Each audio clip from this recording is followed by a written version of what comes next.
Hello, Christie Arkovich from Tampa, Florida. I wanted to briefly go over the SAVE repayment plan. Now that SCOTUS has denied the student loan forgiveness plan that was suggested by President Biden, what are folks to do now? The very interesting thing is we've expected this plan for a while now. It was always known as the revised pay as you earn. You know, the two revisions made it kind of a weird name, but basically it's repay on steroids is what I would say. And so they're giving it a new acronym called SAVE, stands for Saving on a Valuable Education. The interesting thing is the $10,000 to $20,000 relief on the student loan forgiveness that was denied by SCOTUS was expected to cost approximately $400 billion. This particular SAVE program is expected to cost roughly half of that, $230 billion. And so it's a very large program, and it's designed to fix some of the biggest problems that we've seen in a borrower trying to figure out what their repayment will be. Repay, for instance, used to be a 10% plan. So in other words, 10% of your discretionary earnings would be designated as your student loan payment.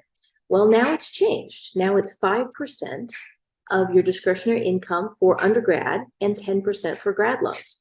So those of you with more undergrad than grad loans, it's a weighted number, and it's going to be lower than what the old repay was. The other thing is the poverty level, which is the expenses that are to be deducted, because remember, it's counted on discretionary earnings, not gross earnings or anything like that. So discretionary earnings is after taxes. So it's not just net, but it's after an expense number too. And rather than have that individualized and figured, per person, they basically have taken the poverty level for your family size where you live, and they use that number instead. So repay used to be 150% of the poverty level. IBR used to be 150% at all. Also, ICR was a much lower number. It was only 100% of poverty. So the ICR payment ends up being much higher.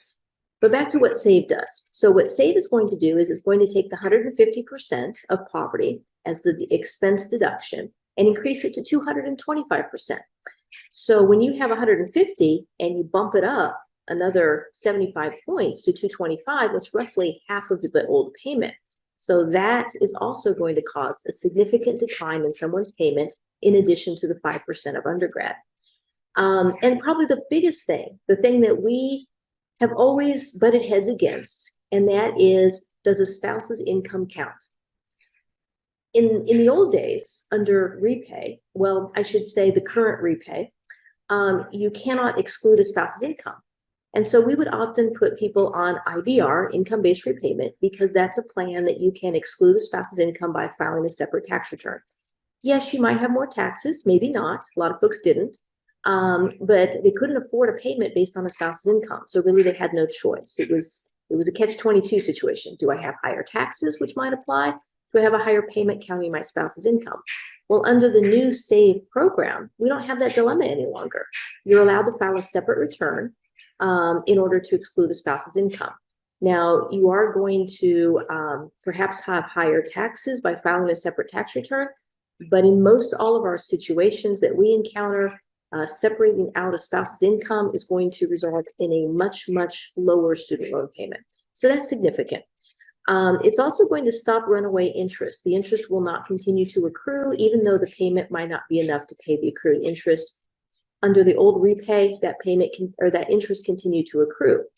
That was always a problem, because let's say you're on repay for a period of time after school, but then later in life you start making more money. Well, by then your loan has ballooned. Even though you might have been afforded a lower payment, that all of a sudden is going to be worthless, basically, because your payment will be huge now that you have a much larger loan due to all the accrued interest. That no longer will apply, so it's going to stop runaway interest. It also will forgive loan balances after 10 years of payments for those who had an original loan balance of less than $12,000. There might be some folks out there that have that. I understand that there's not a lot of folks that reach out to us. Usually our clients have much higher loan balances that we're dealing with rather than very small. But do know, if you've had a balance originally that was less than $12,000, after 10 years of repayments, your loan will will completely be discharged under repay.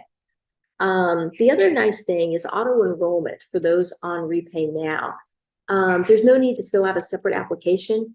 It will automatically occur. Now, and one of the nice things about SAVE is that it will also automatically enroll you if you become delinquent in payments after 75 days, as long as you have authorized the Department of Ed to access your IRS tax information. That in and of itself is very large, because we run into folks who did not know that they had a recertification requirement, recertification deadline, what the documents were needed for that, and they accidentally fell into default. Then the servicer was something, the connection didn't happen. And so the borrower didn't know what to do. And the default caused the loan balance to increase by 25% and hurt their credit, among other things. So this auto enrollment is nice for that as well. For someone who accidentally becomes delinquent, they will automatically be enrolled in the new IDR program. Now, the problem, one of the significant problems is that the interest subsidy and the filing separate benefits are immediate. They go into effect the end of this month, July 30th, 2023. So that means when the payment pause ends, if you have a separately filed tax return and you're on repay, it will no longer count your spouse's income. Your interest subsidy will also occur, and you won't have the interest continuing to accrue. The other benefits, though, of SAVE do not go into effect until July of 2024. So you've got 1 year where you would have a higher payment. It would be calculated on 10% of all loans using the old 150% of poverty and so forth. So what do you do for that 1 year? Well, Department of Ed has announced a 12-month, kind of a soft start, I guess you might call it, where for 12 months, someone can be delinquent in a loan and there won't be credit reporting, there won't be referral to collection agencies, but the interest will accrue. That's one option. You could use any remaining forbearances that you might have.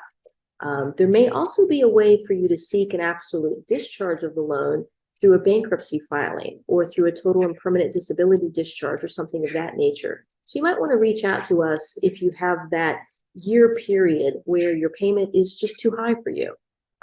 Maybe there's some other thing that we might recommend or some path through that we might suggest for you to get past that hurdle. Because again, the lower payment won't go into effect until July of 2024.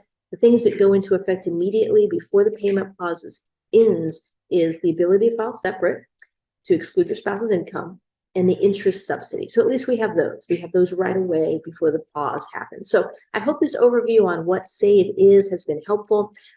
There is a bunch of information now about SAVE up on the Department of Ed's website, studentaid.gov. Take a look there. If you have any questions about different things, be sure to reach out to us at info@ChristieArkovich.com, or our phone number is 813-258-2808. You do need to have a direct loan to be eligible for these income-driven plans, the best ones, which is you basically pay, repay, and the new SAVE. An older FFEL loan or Perkins loan will not be eligible, so it would be good for you to consider a consolidation to wrap those up. There are concerns about consolidation, how you do it, what goes into it, and some other things. Reach out to us if you have any questions about that. We do recommend that you do that for the one-time account adjustment and for just a number of reasons. And we've covered some of those in the prior videos if you want to look back. We also have a blog that's available on our website at ChristieArkovich.com. A lot of times I'll post real quick notes on the blog without doing videos. They take a couple days to get up. My video person runs it through whatever thing they do. And so sometimes the blog is a little quicker. So I hope it's been helpful. Again, it's Christie Arkovich from Tampa, Florida. Hope you all have a wonderful day. Thank you.